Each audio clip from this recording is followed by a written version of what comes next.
palavras do Senhor. Amém? Amém e amém, Senhor Jesus. Mano, traz pra gente aquele tradicional hino da harpa, em nome de Jesus. Não sei se é de costume ainda, mas o hino que a irmã tiver no coração, né? Só pra gente entrar em espírito no...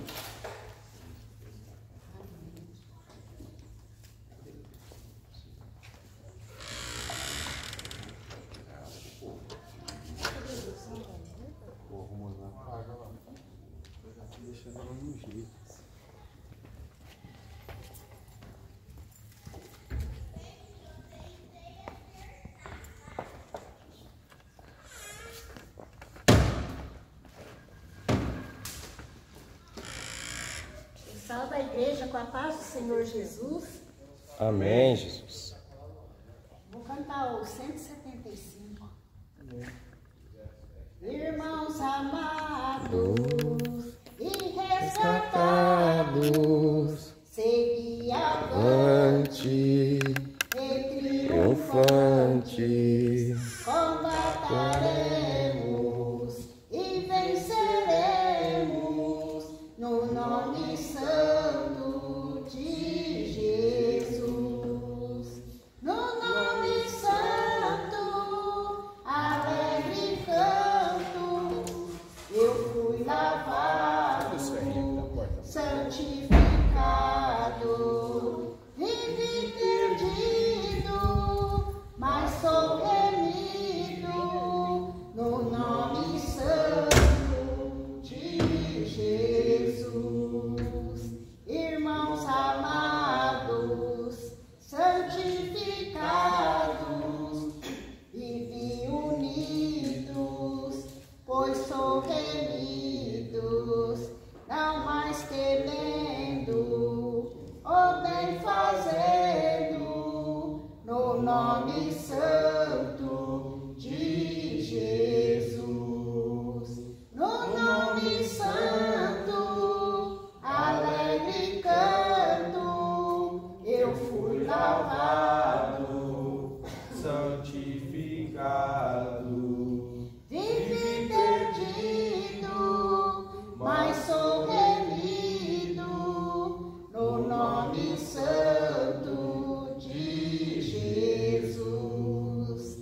Irmãos amados, purificados, sede valentes e muito prudentes, estais lavados e libertados, no nome santo de Jesus. No nome santo, alegre canto, eu fui lavado, santificado, vivi perdido, mas sou remido, no nome santo de Jesus. Eu agradeço a oportunidade em nome de Jesus.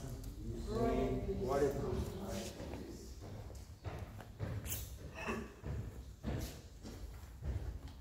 Irmãos amados, louvor perfeito para a lição de hoje, né? Lição de número 8, você que está com a sua revista. Já a lição vai falar sobre viver na família de Deus. Vivendo na família de Deus. A lição é a lição de número 8. E o texto é a primeira carta de João, capítulo 3. Tá bom? Verso 1 até o verso 10.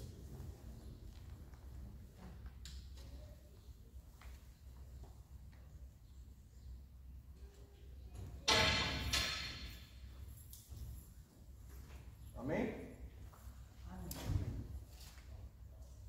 A epígrafe do capítulo, ela vai dizer os filhos de Deus, que vai ser também a mensagem principal dessa lição, o alvo da lição. Despertar em nós a convicção de filho de Deus, desafiar a viver como filho de Deus. Amém? Diz assim a palavra do Senhor: vede quão grande nos concedeu o Pai, fôssemos chamados filhos de Deus. E somos seus filhos. O mundo não nos conhece, porque não o conheceu. Alguém quer ver o verso 2? Amados, agora somos filhos de Deus, e ainda não é manifestado o que havemos de ser. Mas sabemos que, quando Ele se manifestar, seremos semelhantes a Ele, porque assim como é, o veremos. Primeira carta de João, capítulo 3, tá, irmãos? E todo o que nele tem esta esperança, purifica-se a si mesmo, como também ele é puro. Quer ler de novo, né? 4. Qualquer que comete pecado, também comete iniquidade, porque o pecado é iniquidade. Verso 5 de 1 João 3. E bem sabeis que ele se manifestou para tirar os nossos pecados, e nele não há pecado. Qualquer que permanece nele não peca. Qualquer que peca não o viu nem o conheceu. Filhinhos, ninguém vos engane. Quem pratica a justiça é justo, assim como ele é justo. Quem comete o pecado é do diabo, porque o diabo peca desde o princípio. Para isto, o Filho de Deus se manifestou, para desfazer as obras do diabo. Aquele que é nascido de Deus não vive na prática do pecado, porque a semente de Deus permanece nele. Não pode continuar pecando, porque é nascido de Deus. Nisso são manifestos os filhos de Deus e os filhos do diabo. Qualquer que não pratica a justiça e não ama a seu irmão, não é de Deus. Amém, irmãos? Introdução aqui, nós vamos ler. A gente vai fazer uma dinâmica hoje, e então eu vou precisar acelerar um pouquinho a aula para a gente poder acabar ali umas 20 para as 10, tá bom? Somos privilegiados pelo amor e misericórdia do Senhor, a ponto de sermos chamados filhos de Deus. Esta palavra é convicção, mas também estabelece responsabilidade quanto ao estilo de vida que devemos ter. Está escrito: sede, pois, imitadores de Deus, como filhos amados, e andai em amor, como também Cristo nos amou e se entregou a si mesmo por nós, como oferta e sacrifício a Deus em aroma suave. Efésios capítulo 5, 1 e 2. Como viver nessa grande família, num relacionamento digno de filhos e da vocação que temos, num elevado propósito de harmonia com Deus e com os outros irmãos? A lição de hoje vai mostrar verdades bíblicas com prerrogativas e deveres de uma vida filial e fraterna, dentro de um padrão que produz honra e glória para Deus. Amém? Irmãos, quando a gente vai falar sobre família, é interessante a gente pensar numa visão geral, tá bom? Nossa Constituição Federal, por exemplo, que é a nossa lei brasileira, no seu artigo 226, ela vai falar assim, irmã Nancy, que a família ela é a base da sociedade. Logo, a gente está vendo aqui a família pelo lado espiritual. Então, se a família clássica, homem, mulher, macho e fêmea, com o seu filho ou seus filhos, são a base da sociedade. Logo, a gente pode subentender que quem também é a base da sociedade? A igreja. Concorda? A igreja é o pilar central que Deus colocou nessa terra para que a salvação ela venha a ser manifesta. Amém? Quando a gente vai falar sobre família também, a gente fala sobre uma união de pessoas. Uma união de pessoas que convivem. Amém? Uma união de pessoas que se relacionam. Isso fala de relacionamento horizontal. E quando a gente vai falar sobre família, aqui a gente está vendo no capítulo de número 3, Diácono Maurício, a lição ela vai abordar principalmente a nossa relação vertical com Deus. Se os irmãos forem ver a lição, ela vai falar principalmente da nossa relação vertical com Deus. Ou seja, na hierarquia familiar que vai se tratar essa lição, Deus é pai, nós somos os filhos. Mas João, ele também nos dá a entender que a gente pode fazer essa interpretação de forma horizontal. Lembra-se da cruz de Cristo? Vertical, horizontal. E a gente vai correr um pouquinho, eu vou tentar trabalhar esses dois lados hoje, tá? Esses dois lados da moeda. A vertical e a horizontal. Quando a gente vai falar sobre família também, a gente fala sobre laço de sangue. Amém? Laço sanguíneo. Por exemplo, eu e o Myron somos irmãos biológicos, da natureza. O que nós temos em comum? Isso é, o sangue. Nós também, como cristãos, como servos de Deus, nós também temos laço de sangue, concorda? Ah, Felipe, mas a gente não nasceu da mesma mãe. Mesmo assim, a gente tem laço de sangue. Por quê? Qual é o sangue que nos une? O sangue de Jesus. Então é isso que nos prova que nós somos filhos de Deus, que nós somos irmãos em Cristo, laço de sangue. Tá bom? Quando a gente ainda vai falar sobre família, a gente está falando de um conjunto de valores. Seja ele moral, seja ele social, pastor. Qualquer tipo de valor que uma família preza, ela vai passar aquilo para o seu filho. Por exemplo, você, com o seu filho, eu era cobrado muito disso. Ó, tal hora eu quero você em casa. Se não chegar, você dá um jeito de me avisar. É um exemplo. Quando a gente se casa, a esposa, ela também, ela requer esse pedido, por quê? Porque ela se preocupa, a gente sabe. A mulher é mais preocupada, mais ansiosa, fica... E se a gente às vezes não avisa, e fica na casa de Deus também. É a mesma coisa. Então veja, é um conjunto de valores. Isso é só um exemplo, tá? Um outro conjunto de valores. Se a gente aprende desde o berço, por exemplo. Meus pais, eles não serviam a Deus, mas mesmo assim eles já nos ensinavam, por exemplo, a ter a prática de levantar e arrumar a cama, por exemplo. Tem até uma frase que diz que a primeira vitória que você tem no seu dia é quando você levanta e arruma a sua cama. É a forma de você o quê? De ensinar a criança ela a ser responsável. Para o reino de Deus, funciona da mesma forma. Por quê? Porque no reino de Deus, na família de Deus, ele tem um conjunto de valores. E como que ele vai transmitir isso aos seus filhos? Através da sua palavra. Mas a palavra, ela, digamos, ela não vai falar sozinha. Em outras palavras, não vai ser um oráculo, vai abrir e vai falar para você. Você vai precisar de um mediador. Quem é esse mediador? É o Espírito Santo. Usando alguém para te falar, para te ensinar a como se portar no reino de Deus, a como viver na família de Deus. Amém? Até aqui os irmãos concordam? Então a nossa introdução é essa, falando um pouquinho sobre a família.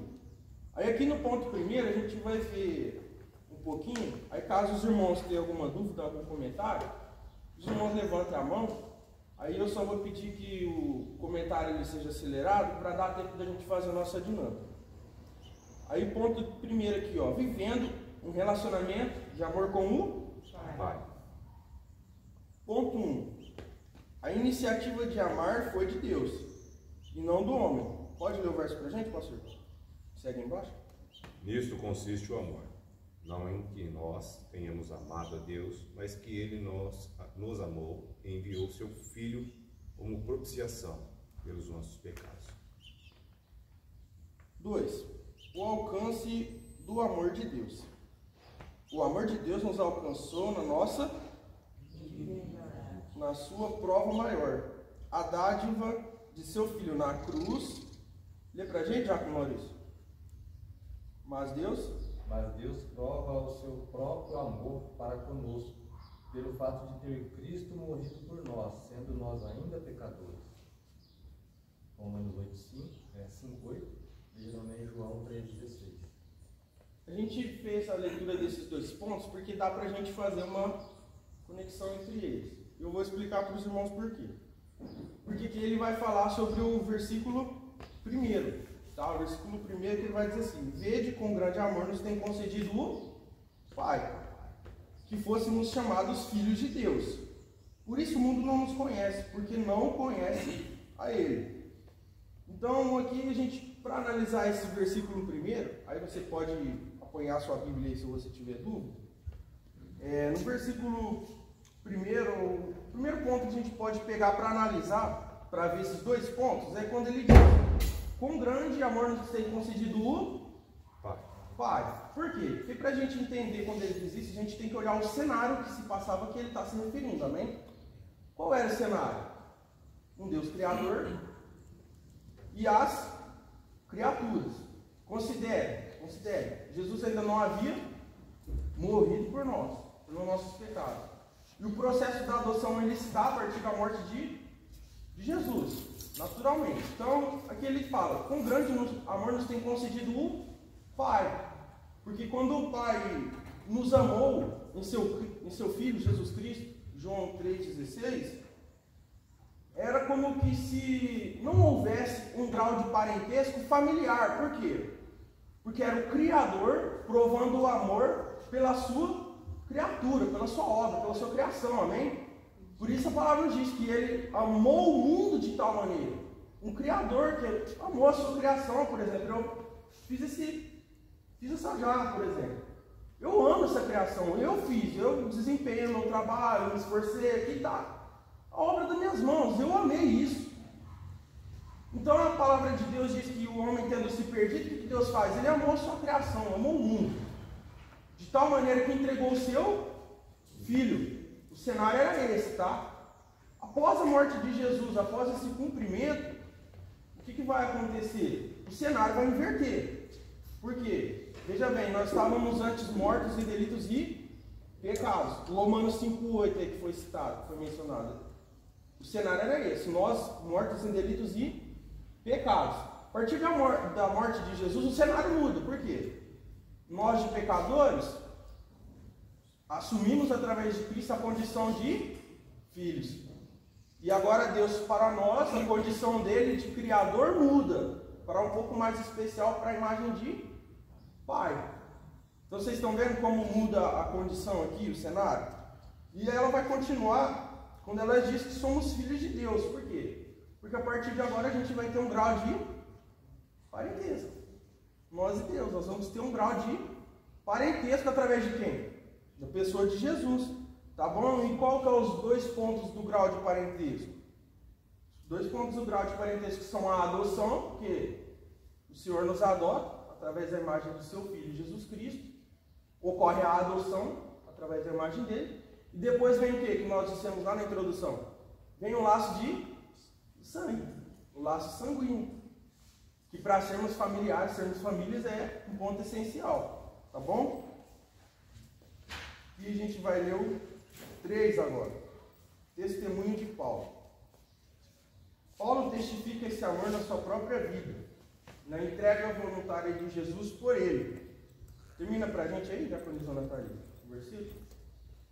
E ele, o Filho de Deus, que me amou, e assim mesmo se entregou por mim. Gálatas 2:20. Ponto 4. Vivência do amor de Deus. É na vivência de amor com Deus que recebemos a capacidade de amar uns aos outros.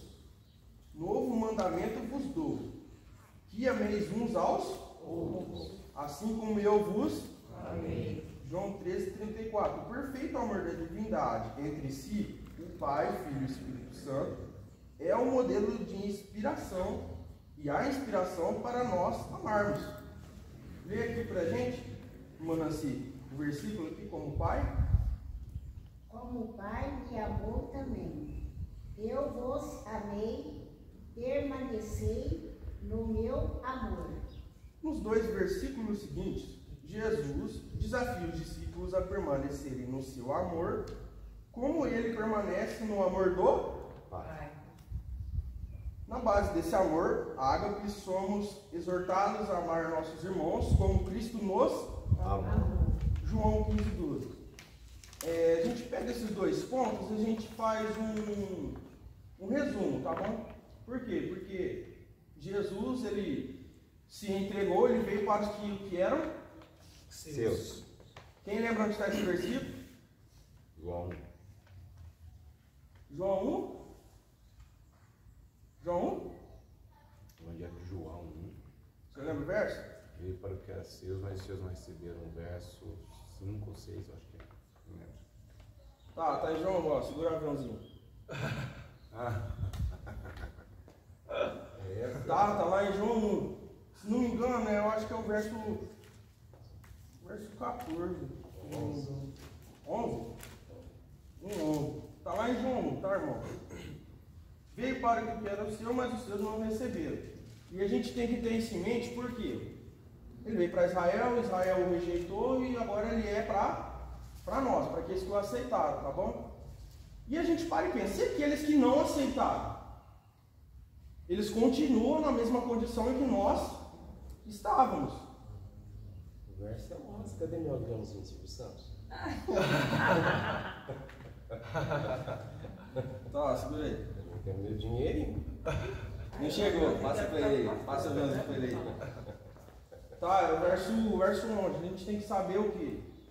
Que eles não aceitaram, aqueles que não aceitaram, eles continuam na mesma condição que nós estávamos antes de Cristo. Tá bom? Ah, Felipe, mas qual que é a importância disso? A importância disso é que ele se entregou por todos. Não é do agrado dele que nenhum se perca, que nenhum se perca. Porque Deus, ele é um pai tão amoroso que ele quer mais membro nessa família. Tá bom? E essas pessoas, eu também sou filho de Deus. Meu amigo, sem o sangue de Cristo, se aceitar Cristo, não tem como ser filho de Deus. Vocês estão me entendendo? Porque quem faz parte dessa família, como nós dissemos, ele tem o que em comum? Ele tem um laço de sangue, Jesus. Sem aceitar esse sacrifício, a filiação não existe. O processo da adoção não conclui. É como os irmãos lembram lá em Noé, Deus, ele forma o arco. Por que aquele arco tem 180 graus? Porque os outros 180 que faltam é a parte do homem. Nem sempre o homem conclui esse arco, vocês estão entendendo? E é isso que precisa acontecer para haver a filiação, para viver nessa família de Deus. Tá bom? Aqui um resumo desses dois pontos é isso. Quando Paulo ele diz, Cristo se entregou por mim, já não vivo mais eu, mas Cristo vive em mim, significa o quê? Que o processo da adoção já foi concluído, o laço de sangue já existe, ele já vive em comunhão, já vive em relacionamento com a família, primeiro com Deus, que é o Pai, e segundo com seus irmãos, que é a relação horizontal. E aí quando ele diz isso, ele chega nesse ápice, ele está dizendo que eu já sou membro da família de Deus, eu já sei meu lugar, Diácono Maurício. Vocês estão me entendendo? E é isso que vai resumir esses dois pontos, tá bom? O testemunho dele e o amor de Deus. E aí aqui a gente vem para a aplicação desse ponto. Estamos amando uns aos outros como Cristo nos ama? Uma pergunta, tá? Fica aí para a nossa reflexão. Ponto 2. Vivendo com responsabilidade. 1 João, aí aqui vai ser os versos 2 e 3. Deus é perfeito em sua santidade, pois é luz e nele não há treva nenhuma de imperfeição ou impureza.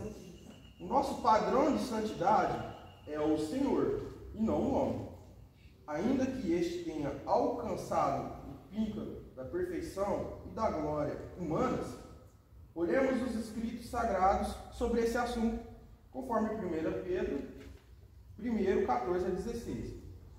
Duas verdades se destacam em 1 João 3, 2 e 3, as quais se relacionam com a santidade do cristão. Ponto 1. A restauração absoluta da imagem moral e espiritual de Deus. Quer ler para a gente aqui, cooperador? Ponto 1. A imagem moral e espiritual perdida no Éden, com o pecado de Adão, se revelará na volta de Cristo. Seremos semelhantes a Ele, porque haveremos de vê-lo como Ele é. Aqui nesse ponto primeiro aqui do 2, vivendo com responsabilidade, se a gente pegar o verso 2 aqui, ele vai dizer assim, ó: amados, agora somos filhos de Deus. E aqui está o ponto, ó, o ponto de análise para a gente conectar os pontos. E ainda não é manifestado que havemos de ser. Por quê? Porque aquilo que há de se manifestar em nós é a incorruptibilidade. E quem vai falar de forma expressa, mais incisiva a respeito disso, é o apóstolo Paulo. Por quê? Porque é a restauração do homem. Tá? Vamos imaginar lá no Éden que o homem ele já tinha o valor moral de Deus. Ali era pai e filho, amém? Ou seja, ali ele já tinha o valor moral de Deus como uma família tem, por exemplo. Então aquele valor ali ele tinha. A partir do momento que ele peca, aquele valor se perde. Porque a Bíblia diz o quê? Aquele que comete a mentira, ou aquele que peca, ele é o quê? João 8,44. Filho do diabo. Filho do diabo. Tá? Então a partir do momento que o homem peca, que ele cai, ele se torna filho de quem? Filho do diabo. Ou seja, ele perde aquele padrão moral. Ele perde aquela imagem que antes ele tinha. Ou seja, agora ele se torna filho do diabo. E aqui João ele está dizendo no 2 o que? Não é manifestado que havemos de ser. Por quê? Porque Deus, quando ele completar a obra, ele vai restaurar aquele valor moral que tinha antes. Vocês estão entendendo agora? Por isso que a gente hoje, está aqui, está na igreja, mas a obra ainda não foi concluída. Porque esse ponto ele vai falar sobre o quê? Sobre a santificação. Nossa purificação, que o pastor Mateus pregou há uns domingos aí, que é o processo de santificação que é contínuo, né? Contínuo. E aqui, a gente se continuar no verso, ó. Mas sabemos que quando ele se manifestar, seremos semelhantes a ele. Porque assim como é o veremos, tá bom? Assim como ele é o veremos, por quê? Porque vamos imaginar a pessoa de Jesus após a sua morte. Após a sua morte e ressurreição. Os discípulos, né, que depois se tornaram os apóstolos, como eles viram o corpo de Cristo também lá no Monte da Transfiguração? Um corpo glorificado. Tá? Assim como ele é, o veremos e nós também seremos, por quê? Porque o processo da glorificação também acontecerá conosco. É um outro ponto em comum para viver na família de Deus, só que esse é um ponto, o quê? Para o futuro. Tá? Vocês estão entendendo? Por quê? Porque a gente ainda não tem essa imagem. Por isso ele está dizendo, assim como ele é o veremos. Por isso não é manifestado ainda que havemos de ser. Tá bom?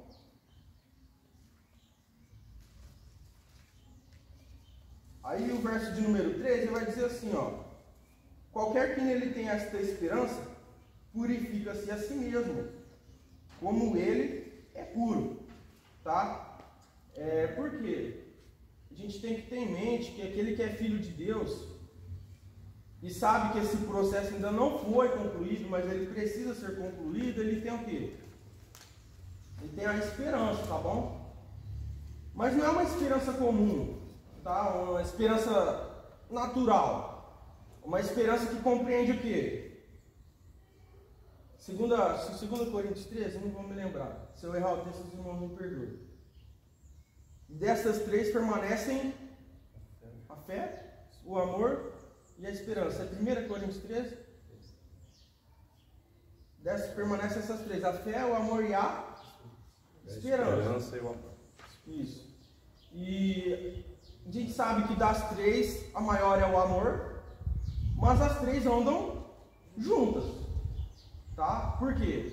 Porque primeiro nós temos a plena convicção das coisas que o olho não vê, o firme fundamento, tá? Das coisas que não se vê, Hebreus capítulo 11, a fé, a esperança, porque nós temos a esperança da sua vinda, tá bom?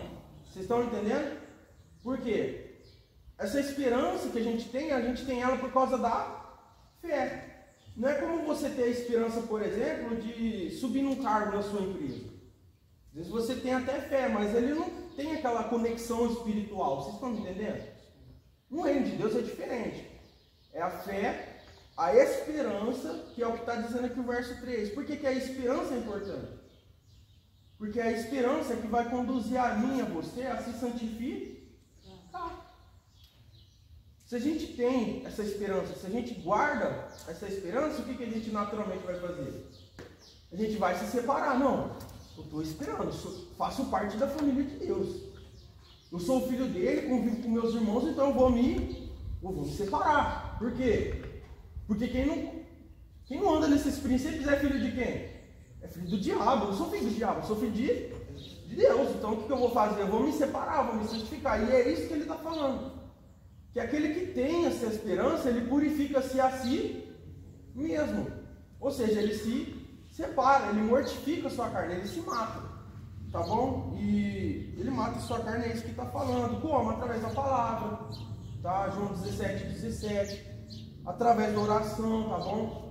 A Bíblia nos diz que Daniel, ele orava quantas vezes ao dia? 3 vezes ao dia. Davi louvava quantas vezes ao dia? Alguém vai saber essa? É o número da perfeição. Valendo um aviãozinho. Oh! Colocou um aviãozinho, tá valendo. Ó, pega o aviãozinho. Chegou longe. Saúde. Passa aí para Jacqueline Natalia. Salmo 119, 164, irmãos. Davi louvava Deus quantas vezes ao dia? 7 vezes. É o número da perfeição. Ah, Felipe, quer dizer que eu tenho que orar 3 vezes ao dia, 7 vezes ao dia? São exemplos de homens influentes da sua época que Deus usou. Tá bom? O seu devocional, você tem que ter em mente que ele tem que ter o maior aproveitamento possível no reino de Deus. Tá? Ele tem que ter o maior aproveitamento. Ainda que você não tenha tempo de orar no seu trabalho, por exemplo, você trabalha com máquina, por exemplo, com solda, não sei. Você não vai ficar ali orando em voz alta, né? Mas você vai naturalmente ter ali, como você é servo, você está em comunhão com Deus, com o Espírito Santo, você vai, de forma natural, você vai estar com a sua mente, seu coração pensando aonde? Pensando no céu, aguardando pela esperança da vinda dele. É isso que a esperança faz, tá? Esse é o poder da esperança. Tá bom? A gente tem que imaginar como se fossem 3 velhinhas. É as três velhinhas do nosso coração. Tá bom? E esse é o poder da esperança, e é isso que está dizendo esse verso, esses pontos aqui, 2, o 3 e refiro aqui agora, o 1 e o 2 do número 2, tá bom? Que é vivendo com responsabilidade. Em resumo, ele está dizendo para a gente, ó, se vocês são filhos de Deus, vocês são livres. Vocês têm o quê? Liberdade. Quem é filho do diabo tem o quê? Libertinagem, porque vai viver sem responsabilidade. Com o reino de Deus, com a família de Deus. Tá bom? E é isso que está resumindo aqui. E aqui a gente vem para o ponto 3, ó. Vivendo conforme o padrão divino. Aqui a gente vai, os versos 4 até o 6. Esse estilo não permite o hábito, o costume, a cultura e a prática do pecado. A Bíblia nos faz refletir sobre vários aspectos dessa questão. O que pratica o pecado é um transgressor da lei, porque o pecado é a transgressão da lei. 1 João 3:4. Hebreus 10, 26 a 31 diz que o homem vive deliberadamente no pecado. Está sujeito a um castigo, pois com isso... Lê pra gente, pastor Marquinhos. Aqui. Continuação do versículo. No 3, transgressão da lei. Ponto 1. Isso. Hebreus 10. Não, a parte que está em aspas. Já deu. Em aspas. Obrigado. Calcou os pés.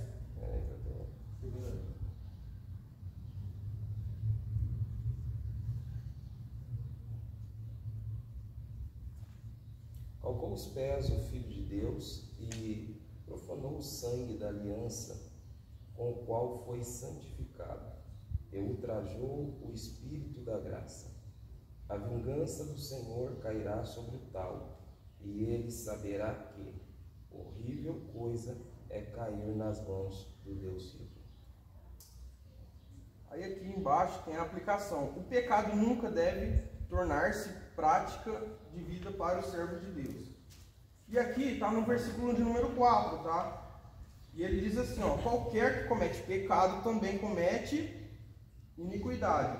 Porque o pecado é iniquidade, diz algumas versões. Quando a gente vai falar sobre isso, a gente tem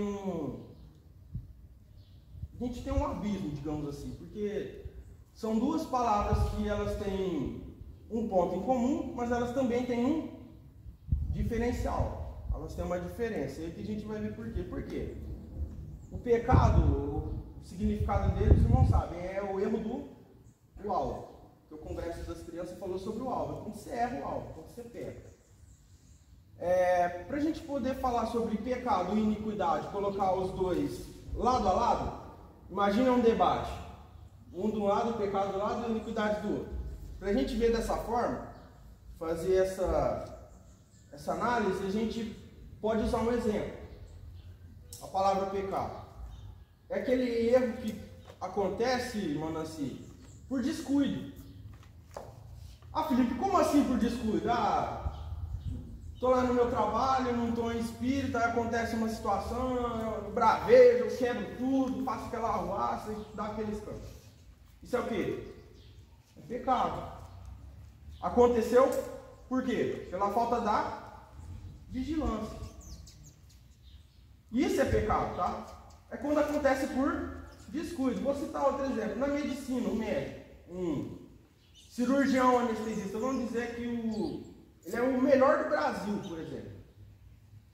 E por um descuido ele não faz os devidos preparos da ferramenta dele, um bisturi, por exemplo, ele não prepara, ele não deixa esterilizando, por exemplo, e acontece um erro médico. Foi o quê? Foi um descuido, tá? O pecado é mais ou menos quando acontece isso pra gente falando espiritualmente, é um descuido, tá bom? É um descuido. No trânsito, por exemplo. No trânsito, a pessoa não tem costume de passar no vermelho. De repente, passa lá no amarelo. E aí acontece uma situação e passa no vermelho.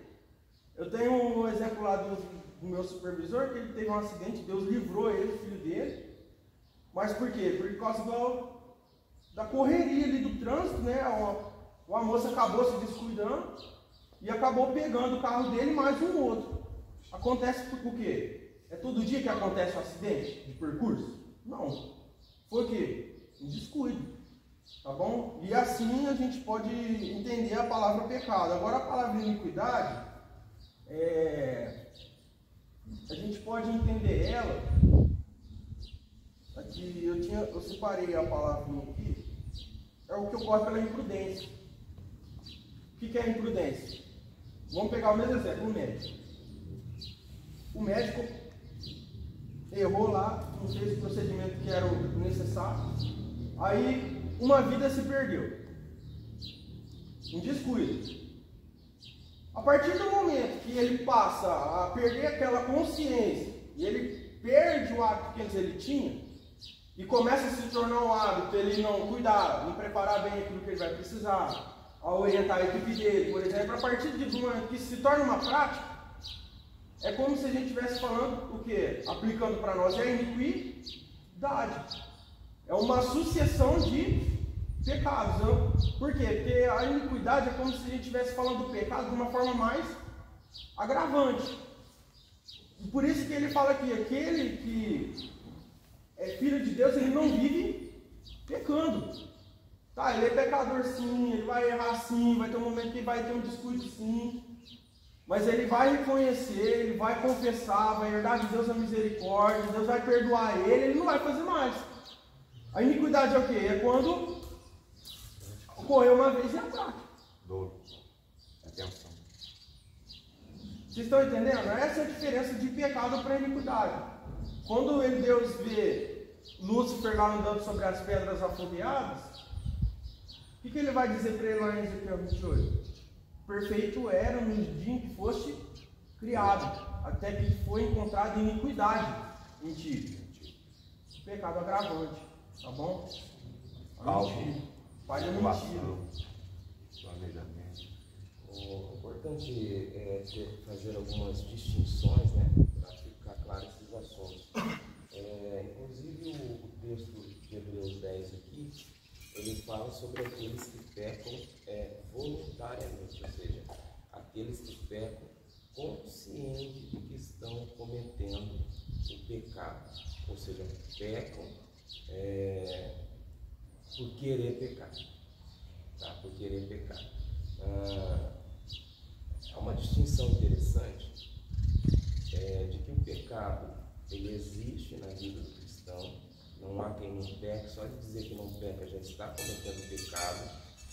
Mas justamente nesse ponto, o pecado não pode ser uma prática, ele tem que ser uma exceção.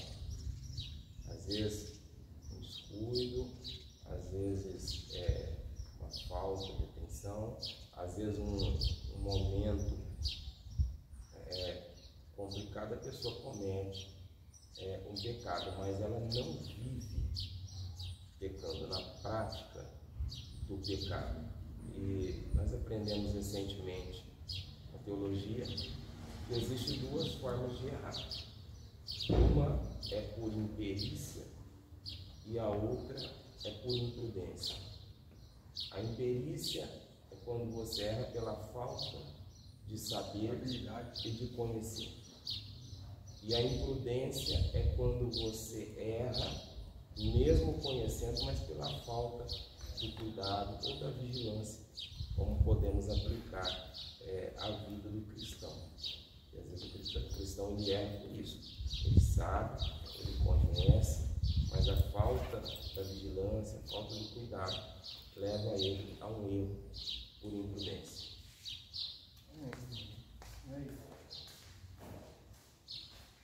Aqui a gente vai ver também o versículo 5. E bem sabeis que ele se manifestou para tirar os nossos pecados. E nele não há pecado. E aqui a gente faz aquela referência clássica, né? A primeira carta de Pedro 2,22. Porque ele não cometeu pecado, nem engano houve em sua boca. Tá aqui a referência para Jesus. Como o Mateus diz, aquele que vive na família de Deus, ele tem, como nós dissemos na introdução, ele tem um conjunto de valores. São esses valores que vão resguardar ele de fazer parte da família do diabo, vocês estão entendendo? Da família desse mundo. E aqui a gente já vem para o ponto 2 aqui. O impecável Filho de Deus veio para tirar os pecados e destruir as obras do diabo. Aí aqui ele vai falar nos versos 5 e 8. Devemos tomar posse dessa verdade e viver uma vida coerente, resistindo até ao sangue dos assédios, os assédios do pecado e as insinuações satânicas. 3. A comunhão com Cristo opõe-se ao pecado. Verso 6. Não podemos dizer que andamos com Cristo se vivermos em pecado. São dois caminhos totalmente contrários, assim como o caminho da luz e trevas não se unem. Servir a Deus nos leva para longe do pecado, assim como servir ao inimigo nos leva para bem longe de Deus. Tá aqui, se a gente for pegar o versículo 6, ele vai dizer assim, ó, qualquer que permanece nele não peca. Qualquer que peca não viu, nem o conheceu. Tá? Por quê? Porque aquele que permanece nele, ele se santifica, como nós dissemos. Tá? E é por isso que ele não vai pecar. A esperança dele vai ser maior e por isso ele não vai pecar. Tá bom? E a gente está correndo, já são 9h24, para dar tempo de a gente fazer aquela dinâmica. Ponto 4. Vivendo com discernimento. 1 João 3, 7 a 10. Quer ler para a gente, Mário? Amém. A ingenuidade espiritual tem levado muitos cristãos à decepção e ao desencanto no caminho de seus relacionamentos. Ouvi falar de um casal que chegou em nossa cidade demonstrando vida supostamente piedosa, com prática de muito fervor e aparência espiritual. Procuraram alguns irmãos e logo iniciaram um forte movimento de oração, libertação e cura. Alguns dias depois, o homem arranjou uma viagem para outro estado e, para isso, levou um carro emprestado de um dos irmãos e um filho deste mesmo como motorista. Na viagem, foram bebendo juntos. Dias mais tarde, a A amante que o suposto missionário havia conquistado na viagem, telefonou para a mãe do rapaz, dizendo a cidade onde estavam e pedindo que ele fosse buscar seu filho urgentemente, pois o obreiro fraudulento maquinava matá-lo para ficar com o carro. O final da história é que o filho foi achado e o homem foi preso. Quanta ingenuidade! Em João 1:3-7-11, há uma orientação bem distinta que nos ajuda a saber a diferença entre os filhos de Deus e os filhos do maligno, principalmente no meio evangélico. Ponto 1. Prática que faz a diferença. E os versos 7 e 8. Lê pra gente, Fred. Uau! Filhinhos, não vos deixeis enganar por ninguém. Aquele que pratica a justiça é justo, assim como ele é justo. 3:7. Uma das maneiras de saber se o homem é de Deus é a justiça por ele vivida e praticada. Pode ler de baixo. Aquele que pratica o pecado procede do diabo, porque o diabo vive pecando desde o princípio. 3:8. Assim como Deus é a fonte do bem e da justiça, Satanás é a fonte de todo mal. Aí aqui ele faz um paralelo, né? Um paradoxo. Uma pergunta aqui aplicada com o exemplo. De qual fonte você está bebendo? Jesus se manifestou para destruir as obras do diabo. Que ele vem e cita esse exemplo, né? Essa tragédia, para poder fazer o que para a gente? Para nos ilustrar aqui aquilo que ele vai dizer no verso 7. Filhinhos, ninguém vos engane. Quem pratica a justiça é justo, assim como ele é justo. Ou seja, lembra do padrão de valores morais que a gente falou que tem uma família? Aquele que verdadeiramente é filho de Deus, faz parte da família de Deus, qual que é uma das, entre várias características que ele tem? A justiça. Ele é justo. E a justiça no hebraico é a palavra tsedek, tá? Tsedek. O Senhor é a nossa justiça, é um dos nomes que em hebraico se diz Jeová Tsidekenu. Jeová Tsidekenu. Estão vendo? Ó, justiça, Tsedek. Jeová é a nossa justiça. Jeová Tsidekenu. E essa palavra justiça no hebraico ela é muito interessante. Por quê? Porque quando a gente vem para o Novo Testamento, lá no Velho Testamento, Tsedek é justiça.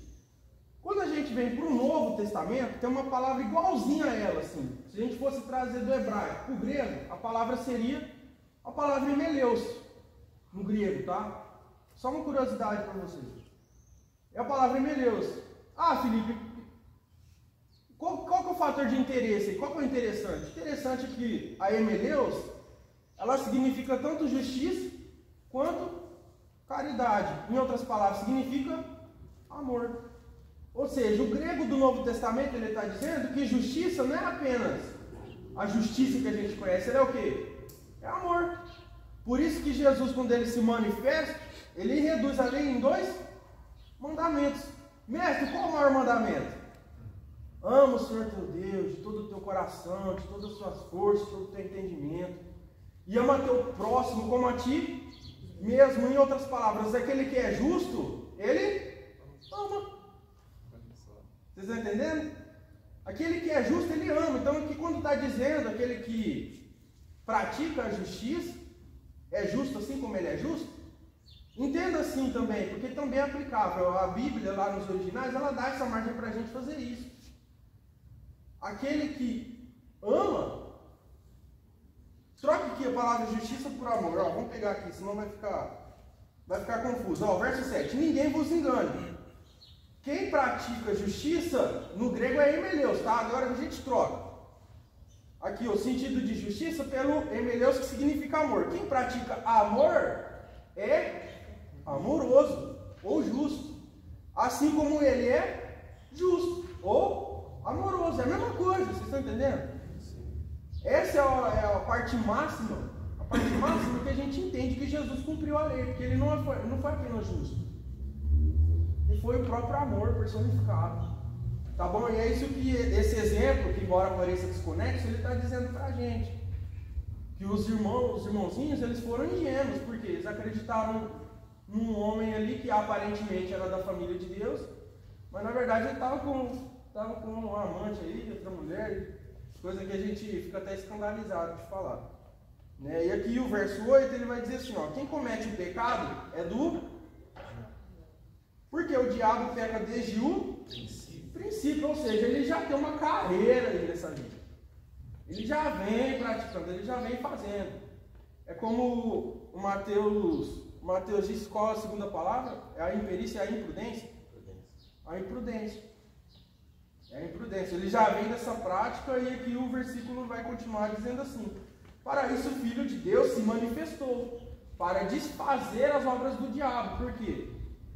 Porque se Jesus não desfizesse as obras do diabo, vamos pensar lá no livro de Josué. Vou pegar um exemplo prático do livro de Josué. Josué ele entra em Jericó, quando eles tomam, o que ele faz? Ele lança uma maldição. Maldito será o homem que reedificar Jericó. O preço das tuas muralhas será o teu primogênito. E o preço de se inaugurar a sua porta será o seu filho mais novo. Aí vocês pegam lá no livro dos reis de Israel, aí vocês vão ver o que aconteceu. Não lembro se cita nome, mas diz a história que reedificaram Jericó. E a própria Bíblia dá essa descrição, pastor. Que para reedificar os muros, o filho do camarada morreu, desceu a cova. E para poder inaugurar a sua porta, tipo assim, para acabar de uma vez, assim, inaugurar a cidade, abrir as portas, a porteira para todo mundo de novo. Seu outro filho morreu, ou seja, a promessa de Deus se cumpriu. Mas a maldição acabou por aí? Não. Porque Jesus, ele foi poucas vezes em Jericó. Eu me lembro de duas passagens, são dos evangelhos sinóticos. Ou seja, as passagens parecidas. O que se vocês forem ler lado a lado uma com o outro, a gente vai entender que é a mesma passagem, serve de Jericó. Jesus, ele precisava entrar em Jericó, já como diz a Natália. Para fazer o quê? Imagino eu, palavras minhas, para quebrar uma maldição. Primeiro, a maldição do pecado, para poder desfazer aquela maldição que Josué havia feito, que havia se cumprido lá atrás. Vejam bem que o histórico de Jericó ele ficou catastrófico depois da invasão do povo de Deus ali através de Josué. Jericó não foi mais a mesma, ela foi igual a imagem do Egito. Hoje a gente pensa no Egito, a gente pensa nas pragas de quem?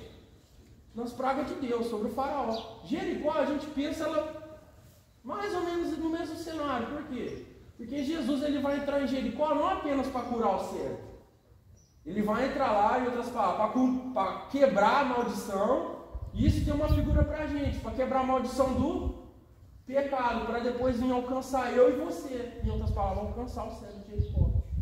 Tá? E por isso que ele precisava desfazer as obras do diabo. Em mais 6 minutinhos a gente vai correr aqui, que aí a gente já faz. 2. A experiência que faz a diferença. Nascer é a experiência de quem está vivo e de quem já morreu. Em outras palavras, nasceu de novo. Pois não teria morrido se não tivesse vivido. O crente nasce de Deus. E isto é a coisa mais importante na vida de um homem. Pois as bênçãos de um novo relacionamento dão a ele todas as riquezas e todos os tesouros em Cristo, inclusive a vitória sobre o pecado e seu poder. Todo aquele que é nascido de Deus não vive na prática do pecado. O que permanece nele é a palavra do Senhor, a divina semente. 1 Pedro 1,23. O salmista diz: guardo no coração as tuas para não pecar contra ti. E aí a aplicação de Deus, ó. O nascer de Deus é incompatível com a prática do pecado. Por quê? Porque nós morremos, nascemos de novo. 1 Coríntios 5,17. Aquele que está em Cristo, nova criatura, todas as coisas se passaram e ele se fez novo, tá? E aí que a gente vai o ponto 3, que a gente já vai acabar a lição. Quando a pessoa se revela como filha de Deus, a luz dessa revelação é a prática da justiça. do amor, olha aqui, ó, do ladinho aqui, ó, e da generosidade. Do outro lado, os filhos de Satanás se revelam quando praticam a injustiça, o ódio, a inveja e a clareza. Nisto são manifestos os filhos de Deus, os filhos do Diabo. Irmão, sobre esses dois aqui, ó, eles vão estar no verso 9 e no verso 10. No verso 9 diz assim, ó: qualquer que é nascido de Deus não comete o pecado, porque a sua semente permanece nele e não pode pecar, porque é nascido de Deus. E isso aqui a gente já disse: nascido de Deus não vive pecando, porque ele nasceu de novo. Tá? Ou seja, ele tem a experiência empírica como de uma pessoa, por exemplo, vou pegar aqui o exemplo do Vitão, que eu me lembro desse testemunho até hoje. Ele estava ali na General Câmara com a Dom Pedro, te pegaram de bicicleta, não foi? Foi. Um exemplo, uma pessoa que... Você falou de... Eu não lembro se o endereço foi esse, mas você comentou ali certa feita ali no Japurá, né? Exemplo aí do Vitão, da Japurá ali com a Dom Pedro. Uma pessoa que sofre um acidente, ela literalmente, ela o quê? Ela nasce de novo. Por quê? Ela sofreu um acidente de percurso, pelo fato dela ainda estar viva, ela o quê? É como para ela não tivesse nascido de novo. Nossa, era para mim ter morrido. Vocês lembram a chuva que teve na quinta-feira? Aquele pé d'água que caiu, então falou que caiu granizo. Eu estava de bicicleta naquela peleja já com o Maurício. E ali na Tomás Alberto Otto, eu nasci de novo. Por quê? O pessoal em Ribeirão Preto não sabe dirigir. Grande maioria, tá? Não é generalizando. Principalmente se tem nave espacial, carro bonito. Aí você duvida de tudo. Eu estava vindo ali pela Tomás Alberto Otto, estava aquele pé d'água, aquela chuva. Justamente naquele dia, eu estou sem capa de chuva, o irmão no serviço, servo de Deus, né? Nossa, irmão, você vai nessa chuva? Eu falo, irmão, eu tô na peleja, né? Ele falou, não, pega aqui, ó, irmão, leva. Tirou a capa dele e deu pra mim. Aí eu vim glorificando, né? Nossa, Deus, obrigado, abençoe aquele irmão. E ele serve a Deus. Aí, glorificando e tal, aí vim descendo a Tomás Alberto Otto. O que aconteceu? Saiu um prisma e a preferencial era minha. Os irmãos sabem, quem desce pela Tomás Alberto Otto, ele é preferencial. Eu vinha saindo, um prisma saiu, ficou a pouca coisa de me acertar e eu ainda com o freio meio frouxo. Com o freio frouxo. E aí o rapaz freou. E eu não xinguei, a gente só dá aquela balançadinha com a cabeça.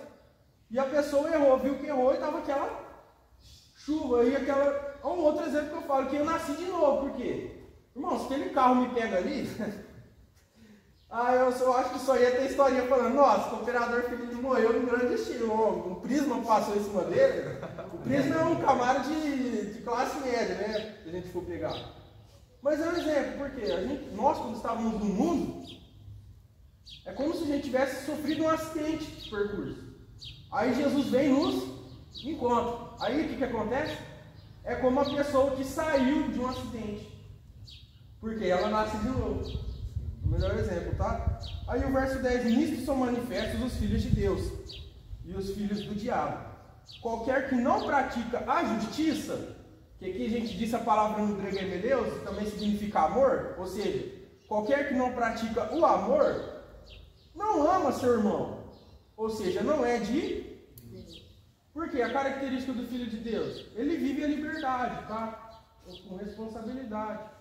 E o filho do diabo? Ao contrário, é libertinagem, falta de responsabilidade. Tá? E aqui a gente vem para a conclusão. Tudo o que praticamos deve nos identificar como filhos do Senhor.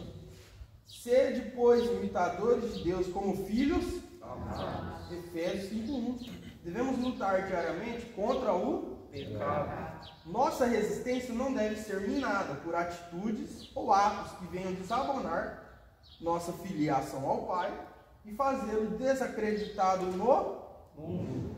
Aplicação. Tenho vivido como filho de Deus ou tenho deixado o pecado macular esse nome?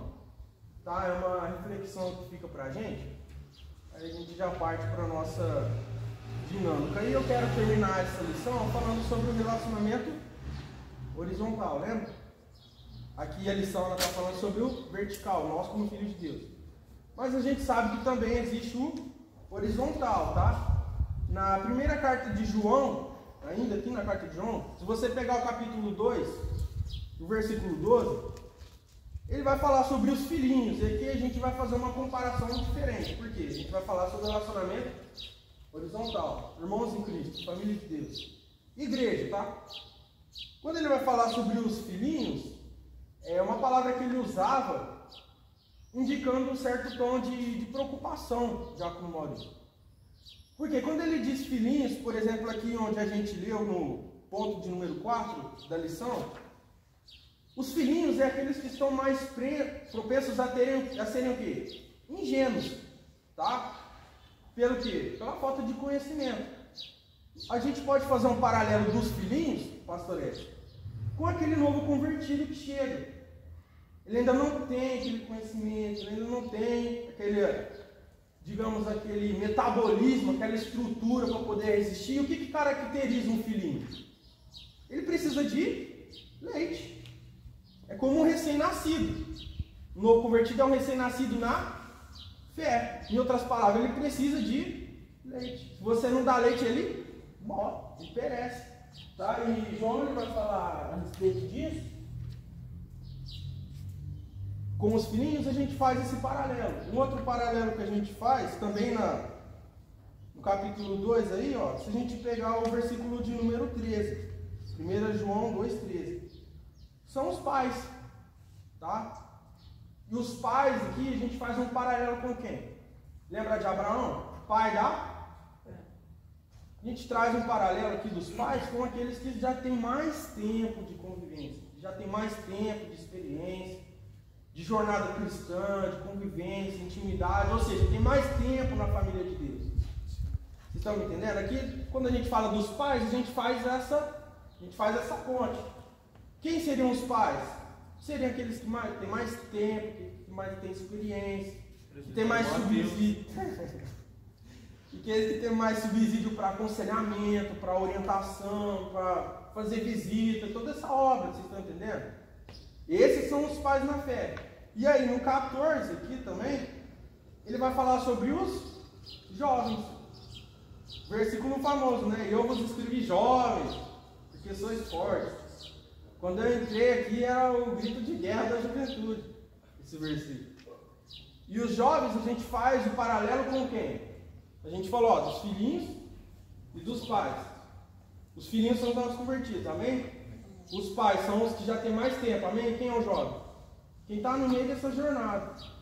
Aquele que está chegando agora, ele não tem estrutura nenhuma. O jovem, ele já tem alguma, vamos dizer no ditado, né? Ele já tem um jogo de cintura, ele já sabe, mas ele está aprendendo ainda, tá?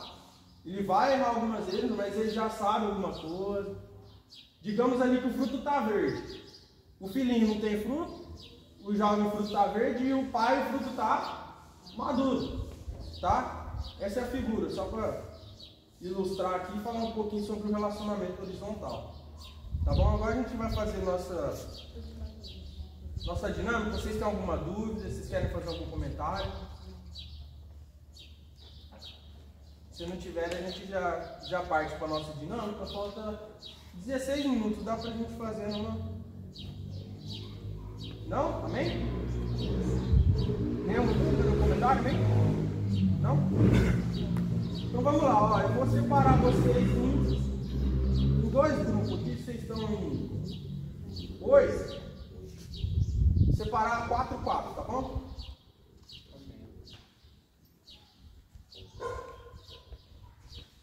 1, 2. 1, 2, 1, 2, 1, 2. Guardaram o número? Repete. 1, 2, 1, 2, 1, 2, 1, 2. Tá? Vou gravar seu número. Cada um grava seu número. Quem é número 1, senta aqui na frente, ó.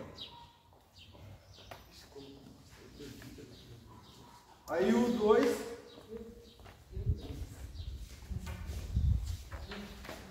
Irmãos, não foi nada calculado não, tá? Com a distribuição de quem é 1 fica aqui na frente, quem é 2 se junta aqui, ó. Senta aqui, Diácono Maurício, pra gente...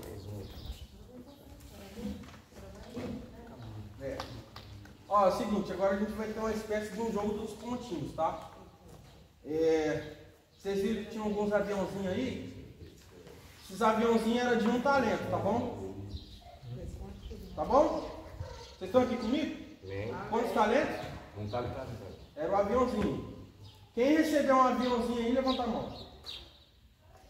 Não, aqui já tá na vontade, meu Deus do céu.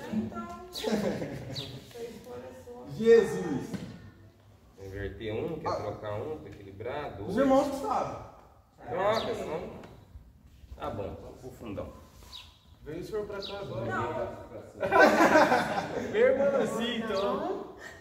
Vem pra cá, ué. Vamos lá, gente. Vocês querem Vem, Vai, vocês querem 5 contra 3? Vem cá, irmã, você senta aqui. Olha aí, gente. Vem. Vai lá, irmã Nancy. Vem comigo, senta aqui. A Manancia A Manancia é mãe na fé. Diaconisa Natalisa. Ó, aqui então a gente vai fazer umas perguntinhas para vocês, tá? Sobre família. E a gente responde em grupo. Isso, vocês vão responder em grupo. Só que tem uma questão, tá? Vocês vão precisar ficar juntinho porque a resposta ela precisa ser consentida, tá? Todo mundo tem que concordar com a resposta. Então a gente vai ter pergunta de 2, pergunta de 5 talentos, tá bom? Estão vendo aqui, ó? Sim. Quem tiver mais talento, ganha dinâmica, tá? Essa é a premissa, tá bom? Então eu vou fazer as perguntas, se vocês tiverem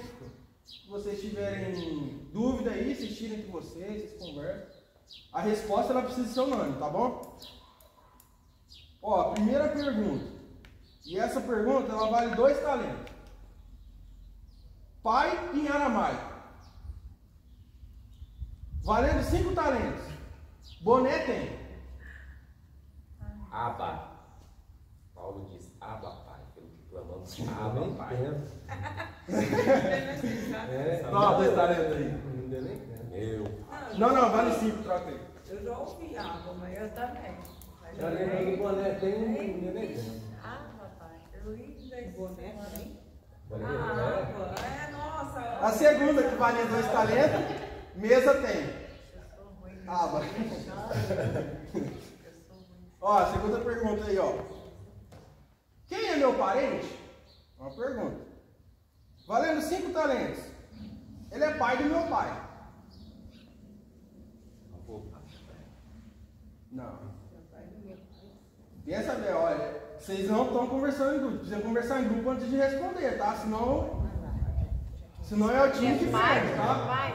Ó, não importa quem vai fazer o gol. Tem que fazer o gol. Ele é pai do meu pai? É pai do meu pai. Pensa bem. Ele é pai do meu pai. Bisavô.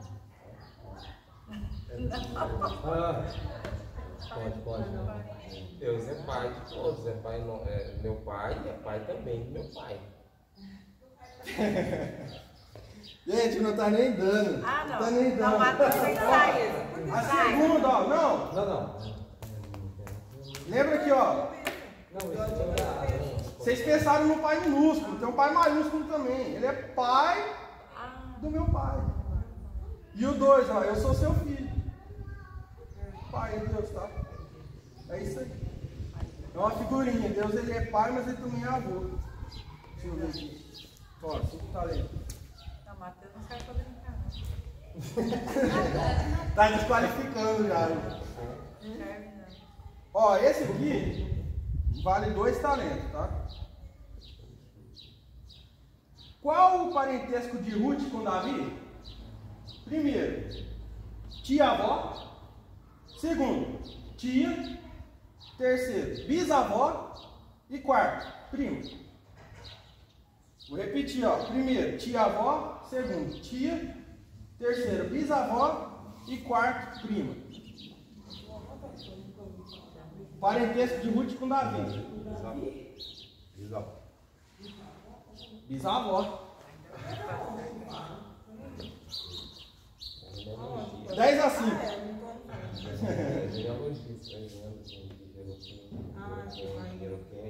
Bom, vocês precisam entrosar mais. Esse negócio aqui fica meio. Quanto dinheiro ainda tem, irmão?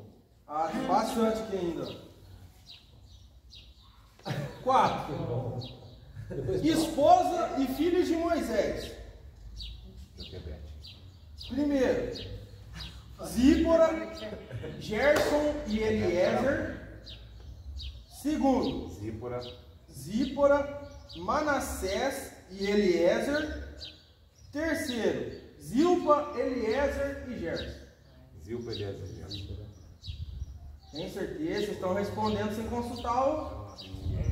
Cuidado, ó, vou repetir, ó. Zípora. Zípora é a esposa. Esposa, Gerson.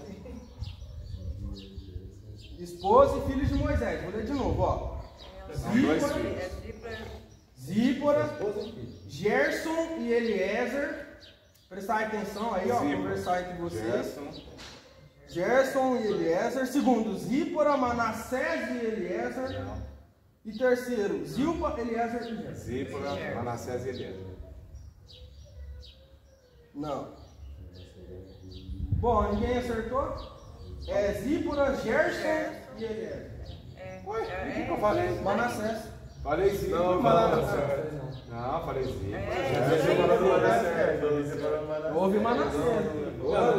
Na primeira vez Manassés ele não falou, é. ele falou Gerson. A primeira vez. Falei Manassés não é. Tá, vamos lá. 10 a 7. 7, é isso? Não, aqui tem 4. E aí nós temos. É, tem 4 do senhor. Mas aqui também. É, foi um lá pra trás. Tem um aqui, Junta aí, ó. Junta a grana aí, ó. Junta a grana aí. Nós temos. Tem 5. Junta o money aí. Aí. Depois, se vocês quiserem, vocês podem levar de lembrancinha, ô, Nortinho. Vou lá no Bolsonaro trocar isso aqui. Ó, esposas de Jacó. Vale 5, hein? É, e aí, Raquel? Carros tem. Raquel. Ó, não é o nome. É igual ao Silvio Santos, é a charada. Valendo 5 talentos. Não é o nome dela que você quer? Não. O que você quer então? Carros tem. Os nomes delas aí. Não é o nome, gente. Não, é o eu nome. sei. Você quer que É fale alguma que tem no coisa carro? relacionada às esposas de Jacó. Aí, ó, a charada, a dica, ó. Carros tem. Relacionado às esposas dele. É. E aí, é o que nem o joguinho do pontinho do Silvio Santos. Isso aqui. Eu peguei o modelo dele para poder trazer pra gente aqui. Carros tem, valendo 5 talentos.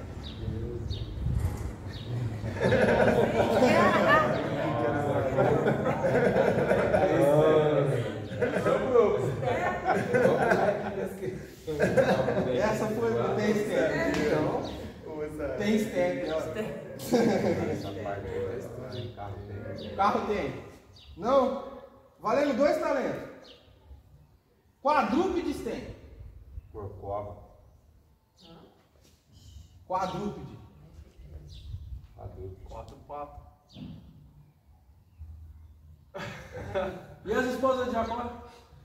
Vai, gente, faz a ponte aí. Tem 4 esposas? Isso! Oh, meu Deus do céu, achei que ninguém ia acertar. A massinha de coisa. Mas sinceramente, Não, ó, eu falei, ó. primeira dica, carro tem. Esposa de Jacó. Eu falei, não é o nome. Não, mas aí não faz uma ligação. Era mais difícil. O quadrúpede ficou melhor. O quadrúpede Entendeu? ficou melhor. O carro não tinha ligação nenhuma. Ah, você Gente, falou vocês- quadrúpede, aí Vocês foi me perdoem, é a primeira, mas vocês me vamos lá, próxima pergunta. Falta mais 2, hein?